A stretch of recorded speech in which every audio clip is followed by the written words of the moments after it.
نہیں ایسی کوئی بات نہیں. ٹھیک ہے, ہماری مختلف پارٹیوں کی ایک اتحادی گورنمنٹ ہے جس کی وجہ سے اختلاف رائے بھی ہوتا ہے, نہیں ہوتے والی بات نہیں ہے.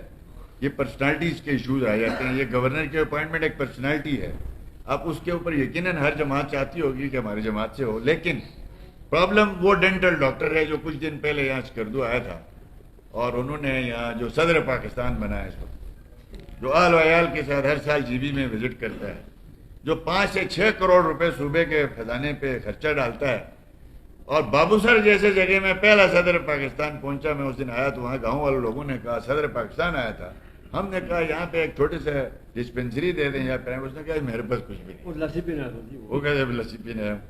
اب آپ دیکھ لیں وہ صدر پاکستان نے کہا ہوا ہے کہ میں نون لیگ کا لگایا ہوا کوئی گورنر اپوائنٹ نہیں کروں.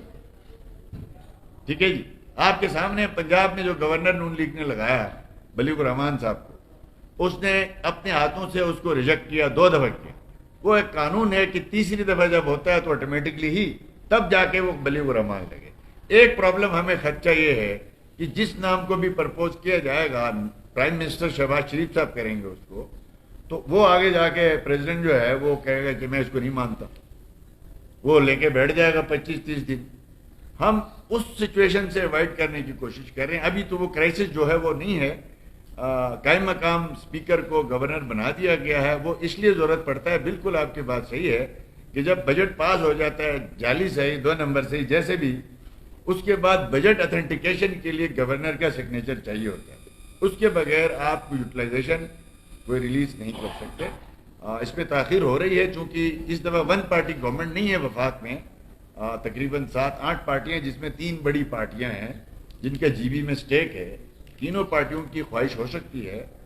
فی الحال اس معاملے میں ہماری لیڈرشپ نے کوئی فیصلہ, کوئی چونکہ ملک کے کرائسس اتنے ہو گئے ہیں, اس ایشو پہ کوئی ابھی تک ایک کمیٹی بنی ہے, اس کا اجلاس نہیں ہوا. انشاءاللہ تعالی بہت جلد خوش اسلوبی سے معاملہ حل ہوگا. دیکھیں آپ نے بالکل صحیح کہا کہ اراکین اسمبلی جن کو اپوزیشن میں بیٹھے ہیں ان کو اپنا ایک کردار ادا کرنا چاہیے تھا. کرتے رہے ہیں کچھ, آپ نے دیکھا ہوگا پچھلے سال بجٹ میں لڑائی بھی ہوتی رہی ہے, ہنگامے بھی ہوتے رہے ہیں, اور اس کے بعد اس دفعہ پتہ نہیں کیا جادو ہو گیا کہ سارے کے سارے ایک ہو گئے ہیں, اور کچھ بتا رہے ہیں ہمیں اسکیمیں ملی ہیں, کچھ بتا رہے ہیں سیلریز بڑھی ہیں, یہ تنخواہ بڑھ گئی ہے. رسپانسبلٹی ممبران اسمبلی جو اپوزیشن میں ہیں, کسی حلقے کا ڈیولپمنٹ فنڈ ملنے سے حکومت کی چوریاں پہ خاموش ہونا یہ ظلم ہے.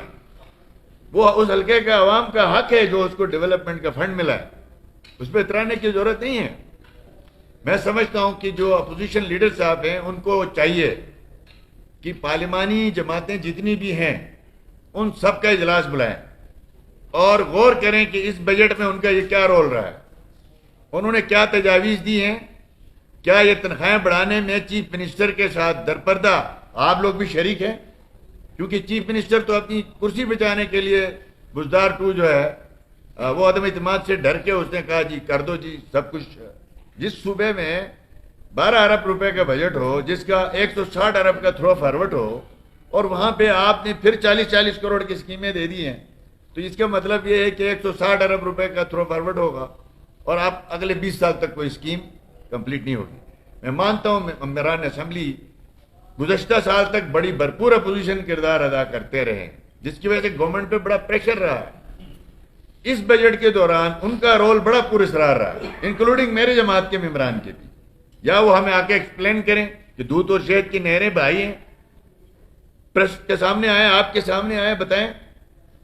ٹھیک ہے, اگر ہمیں پتہ نہیں ہے, آپ کو پتہ نہیں ہے, جو بجٹ میں ایسا انقلاب آ چکا ہے, یہ تو کہتے رہے کٹوتی ہو گئی, کٹوتی ہو گئی. نون لیگ کی گورنمنٹ نے وفاق سے ہمارے بجٹ میں کٹوتی کی ہے.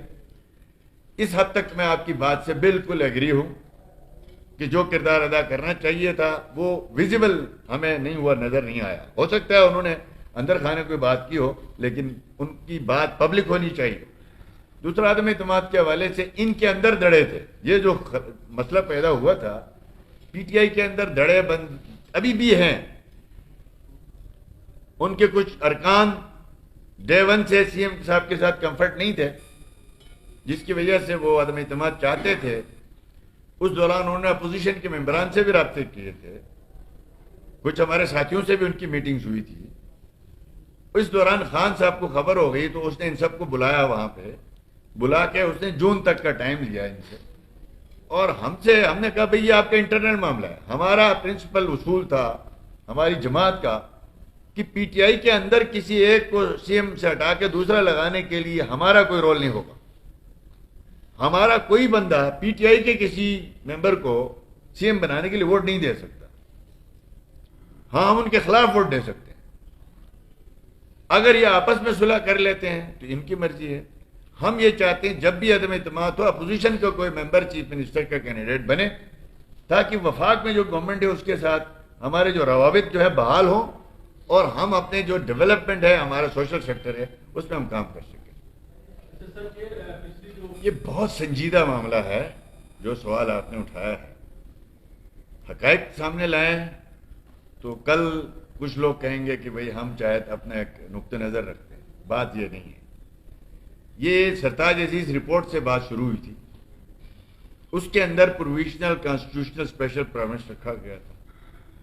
سرتاج عزیز کی جو کمیٹی تھی وہ وزیر اعظم پاکستان نے بنائی تھی، اس کو انڈوس کیا تھا اس وقت کی کابینہ نے. وہ ایک لیجیٹیمیٹ کمیٹی تھی، اس کو مینڈیٹ بھی پرائم منسٹر کی طرف سے ملا ہوا تھا. آپ کا کام یہ ہے. یہ بہت سنجیدہ معاملہ ہے، اس لیے میں آپ کو بالکل کوئی سیاہ کو سباق چھاڑ کے میں بات نہیں کر رہا. ہم نے جب اس کو کانسٹیٹیوشن وائز کرنے کی کوشش کی تو ڈان لیگ ہو گیا، جس کے بعد سول ملٹری تعلقات خراب ہو گئے. ہمارے جو اسٹیبلشمنٹ ہے انہوں نے خان صاحب اس وقت اپوزیشن میں تھے، شوکت شاہ محمود صاحب اور خورشید شاہ صاحب، ان کے پاس میں اور میرے وفاقی وزراء چل کے گئے کہ یہ بل ٹیبل ہو رہا ہے، آپ ساتھ دیں. انہوں نے کہا ہم قطعاً ساتھ نہیں دے سکتے. 2/3 میجورٹی چاہیے تھی. میاں صاحب نے کہا قائد محترم نے کہ آپ بیرونی پارلیمنٹ کنسنسس پیدا کرتے ہیں تو یہ بل ٹیبل ہوگا، ادروائز نہیں. ہم نہیں کر سکے. کیوں؟ اس وقت پی ٹی آئی اور پیپلز پارٹی نے اس کو اپوز کیا اپوزیشن جماعتوں میں ہوتے ہوئے. جس کے بعد ہمیں مشورہ یہ ہوا کہ آپ ٹائم ضائع کیے بغیر ایڈمنسٹریٹولی اپنے اختیارات ٹرانسفر کروائیں. پتہ نہیں یہ معاملہ کب حل ہوگا. ہم نے فوری طور پر اس وقت order 2018 Gilgit Baltistan governance order 2018 جی پی میں نافذ ہوا، جس کے لیے یہاں پہ کچھ لوگوں نے ریزسٹ کیا، جلسے جلوس کیے، جس کے تحت آپ کو وہ سارے اختیارات مل گئے جو پنجاب اسمبلی کو ہیں، سندھ اسمبلی کو ہیں، باقی صوبوں کو ہیں. ہم نے تو الجھا کے نہیں رکھا معاملے کو، جو کر سکتے تھے وہ کیا. اس کے بعد خان کی گورنمنٹ آئی. میرے چیف منسٹر ہوتے ہوئے خان کو بلایا گیا گلگت 1 نومبر میں. فوج نے بلایا، اسٹیبلشمنٹ نے بلایا. میں نے کہا اس کو نہ بلائیں، اس کے منہ میں بواسیر ہے، یہ الٹی سیدھی باتیں کرے گا، جواب میں دوں گا، میری پارٹی دے گی، معاملہ خراب ہو. انہوں نے کہا جی جس نے ذمہ داری لی ہے ایسی بات نہیں ہوگی. آپ سب کو پتہ ہے 1 نومبر کو گلگت آیا 2019، میں بھی تھا، ہماری پارٹی بھی تھی. تو میں نے وہاں خان صاحب کو کہا اگر آپ نے ادھر سے ہمارے جی بی کے 1 نومبر کے علاوہ کوئی بات کی جس میں نیشنل پالیٹکس کے خلاف، تو میں اسی مائک سے آپ کو جواب دوں گا. جس کے بعد خان صاحب نے وہاں پہ جرت نہیں کی، ہمارے سیب اور پہاڑوں کے کچھ قصے کر کے ختم کر کے چلا گیا، آئینی حقوق کا بھی غول کر کے چلا گیا. اس کے بعد 2020 میں ہمارا جو الیکشن تھا اس میں قانون ہے کہ وزیر اعظم اور پریزیڈنٹ یہ نہیں آ سکتے، وفاقی وزراء، سپریم کورٹ اور ہائی کورٹ نے فیصلے دے دیے. اس کو ہماری اسٹیبلشمنٹ لائی اس وقت. وہاں پہ اس وقت نگران وزیر اعلیٰ تھا، کوئی منتخب وزیر اعلیٰ نہیں تھا. وہاں اس کو کہا، ہم نے پوچھا جنرل صاحب سے، اس وقت کے کمانڈر ایف سی این اے سے، ہم نے کہا جی یہ دھاندلی ہے، 1 نومبر کو الیکشن ہے، آپ 15 نومبر کو الیکشن ہے، آپ 1 کو پرائم منسٹر کو لے کے آ رہے ہیں جھوٹے اعلانات کرانے کے لیے. انہوں نے کہا ہم صوبے کا بھلا کر رہے ہیں، آئینی صوبے کا اعلان کرا رہے ہیں. ہم نے کہا چلو ٹھیک ہے. وہ آیا، ایک لفظ کا وہاں جی بی کو ہم آئینی پولیٹیکل صوبے کا سٹیٹس دیں گے، آئین کا لفظ یوز نہیں کیا. اگر ہے تو آپ دوبارہ پڑھ لیں، آج بھی وہ یوٹیوب پہ اس کی تقریر موجود ہے. میں ان دوستوں سے گزارش کروں گا ہوا میں ہم تیر نہ چلائیں. ہم نے اپنی اس قوم کے ساتھ بڑے جھوٹ بولے، ہم نے اپنی پوری ریفارم داؤ پہ لگایا جی آئینی حقوق دے دو تب ہم ریفارم کریں گے. ہم اپنے ایجوکیشن تب ٹھیک کریں گے جب ہمیں آئینی حقوق دیتے ہو. جب ہم امیر سے ٹیکس اس وقت لیں گے جب آئینی حقوق دیتے ہو، یا تو دلاؤ، وہ ہے نہیں۔ اب معاملہ یہ ہے کہ پرائم منسٹر صاحب نے جو اس وقت سلیکٹڈ تھے، انہوں نے آ کے نواز شریف اور زرداری صاحب اور بلاول مولانا فضل الرحمان کو 1 نومبر کی تقریر میں کہا یہ غدار ہیں، یہ عراق کے ایجنٹ ہیں، اور ساتھ کہا جی بی کو صوبے کے سٹیٹس دیں۔ ختم ہو گئی بات۔ جعلی 6-7 سیٹیں ان کو مل گئی، 8 آزاد ارکان ملا دیے گئے۔ سو کال یہاں ہماری جو یادگار میں دھرنا پارٹی ایک تھی، وہ بھی اس کی حکومت میں آج تنخواہوں میں برابر جو ہے وہ ڈبل اضافے کر کے بیٹھے ہیں۔ آج ان کو دھرنا بھی یاد نہیں آ رہا ہے، نہ آئینی صوبہ یاد آ رہا ہے۔ خان جب اقتدار سے اترا تو اس کے ساتھ بنی گالہ میں جا کے تحریری معاہدہ کرتے ہیں، جی مستقبل میں ہم صوبہ بنا دیں۔ تو مختصر یہ، میرے ہوتے ہوئے خان کے صاحب کے زمانے میں ہی میں چیف منسٹر تھا، 3 دفعہ نیشنل سیکورٹی کونسل کی میٹنگ ہوئی ہے، اورنگزیب صاحب میرے لا منسٹر یہاں موجود ہیں۔ اس وقت کا گورنر راجہ محترم مقبون صاحب، راجہ مقبون جلال صاحب، ہمارے ساتھ 4-4 5-5 گھنٹے کی میٹنگوں میں، سائڈ لائن میٹنگوں میں، جس میں D G S I, D G M I, D G M O, وزیر اعظم آزاد کشمیر، حریت کانفرنس، وفاقی وزراء، ہم سب بیٹھتے رہے۔ آج کل آپ مائک لے کے چلے جائیں گورنر صاحب کے پاس، سابق گورنر کے پاس، وہ 4 میٹنگوں میں ہمارا کیا موقف تھا، گورنر صاحب کا کیا موقف تھا۔ اگر وہ یہ کہتا ہے میں غلط کہتا ہوں تو میں سمجھ، ہاں ایک لفظ بولا بھی نہیں اور ہمارے ساتھ تائید کی ہے۔ یہ نہیں ہے کہ انہوں نے کہا میں گورنر کے عہدے پہ ہوں، احتراماً نہیں کیا یا جس وجہ سے بھی نہیں کیا۔ اس کے بعد 3 نیشنل سیکورٹی کونسل کی میٹنگ ہوئی، تینوں دفعہ وزیر اعظم عمران خان نے کہا سوال ہی پیدا نہیں ہوتا، ہمارے پیٹھ پہ چھرا گھونپا جا رہا ہے۔ ڈی جی ایس آئی فیض آج کور کمانڈر پشاور ہے، وہ بیٹھا تھا میٹنگ میں۔ جنرل باجوہ آج چیف آف آرمی اسٹاف ہے، جس کو آج میر جعفر اور میر صادق کہتا ہے، وہ بیٹھا ہوا تھا۔ پوری نیشنل سیکورٹی کونسل کی ٹیم بیٹھی ہوئی تھی۔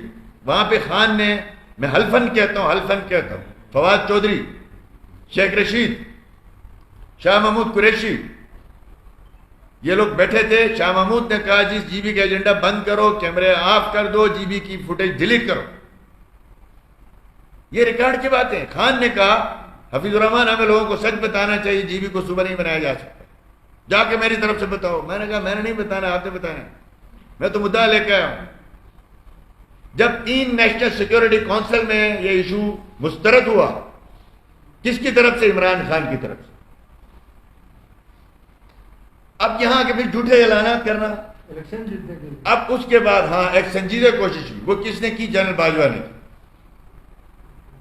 میری اور جنرل باجوہ صاحب کی 2 دفعہ میٹنگ ہوئی۔ میں نے کہا اس پرائم منسٹر کو سمجھائیں یا اپوزیشن سے بات چیت شروع کر اس معاملے میں۔ انہوں نے کہا اس کو ہم سمجھاتے ہیں، اس کو عقل ہی نہیں ہے۔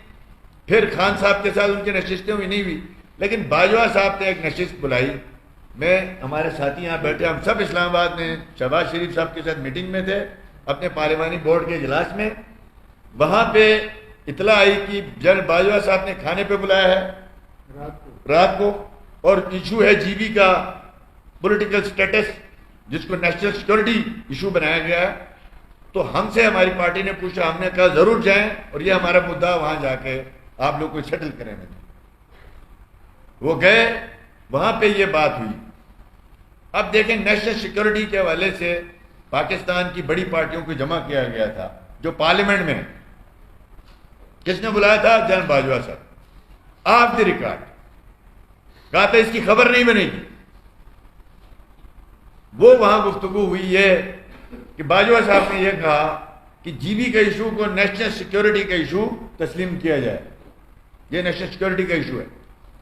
اس لیے آپ تمام جماعتیں جو پارلیمان میں، ہماری درخواست ہے کہ وہاں محرومیاں بڑھ رہی ہیں، آپ پارلیمنٹ کا سیشن بلا کے کسی طریقے سے اس کی کوئی لیجسلیشن کر دیں، جی بی کی ریپرزنٹیشن اسمبلیوں میں دے دیں۔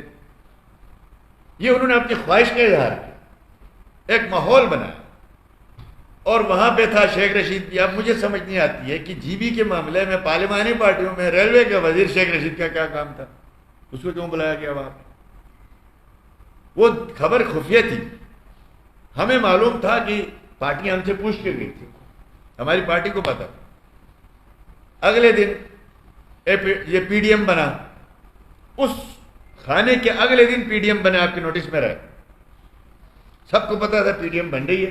اس کا مجھے ہمارے اورنگزیب صاحب نے، منسٹر صاحب نے ایک دن پہلے اس کا بتا دیا کہ اس کا آؤٹ کم یہ ہے پی ڈی ایم کا کہ یہ اینٹی اسٹیبلشمنٹ ایک رول آف لا کا بیانیہ نکل رہا ہے، ٹھیک ہے جی۔ اب شام کو جب وہ پی ڈی ایم کی میٹنگ ہوئی، اس کا اعلامیہ نکلا، نواز شریف صاحب کا لائیو خطاب ہوا وہاں پہ، جس نے کچھ لوگوں کو ٹارگٹ کیا، تو کہا گیا کہ شیخ رشید نے، یہ کل تو باجوہ صاحب کے ساتھ بیٹھے ہوئے تھے یہ سارے، آج یہ اس کے خلاف بات کر رہے ہیں۔ یہ میڈیا پوچھنے لگا بھائی کل کون سی ایسی میٹنگ ہوئی جنرل باجوہ صاحب کے ساتھ جس میں سارے جناب شہباز شریف بھی ہے، بلاول بھی ہے، مولانا صاحب کی پارٹی بھی ہے، سارے؟ تو ہماری پارٹیوں کو مجبوراً وضاحت کرنا پڑا ہے، وہ جو کھانا تھا وہ جی بی کے حوالے سے، اس کی وجہ سے جی بی کے الیکشن کی ایک ہائپ بھی کریٹ ہو گئی، اور وہاں کنسنسس جو ہوا تھا یہ ہوا تھا، ساری جماعتوں نے، نیشنل جماعتوں نے کہا جی بی کے الیکشن فری اینڈ فیئر کروائیں، کوئی پارٹی وہاں جا کے اس کو صوبے کے طور پر کیش نہیں کرائے گی، پہلی شرط۔ دوسری یہ ہے کہ گورنمنٹ آف پاکستان جو بھی اس وقت ڈے ہے وہ بل پارلیمنٹ میں ٹیبل کرے گی الیکشن کے بعد، اور یہ جو صوبے کی بات ہے یہ کوئی الیکشن سٹنٹ کے طور پر وفاقی حکومت استعمال نہیں کرے گی، یہ طے ہوا۔ اس کے اگلے دن ہی گنڈاپور صاحب نے پریس کانفرنس کر دیا، ہم آئینی صوبہ بنا رہے ہیں۔ پھر اسٹیبلشمنٹ نے خود خلاف ورزی کی، عمران خان صاحب کو 1 نومبر کو یہاں بلا کر اس سے اعلان کروایا جھوٹا، ٹھیک ہے جی۔ اب یہ تو اس کی ہے حقیقت، ٹھیک ہے جی۔ اب کہہ رہے ہیں بڑی میٹنگیں ہو رہی ہیں، میٹنگیں کس سے ہو رہی تھی؟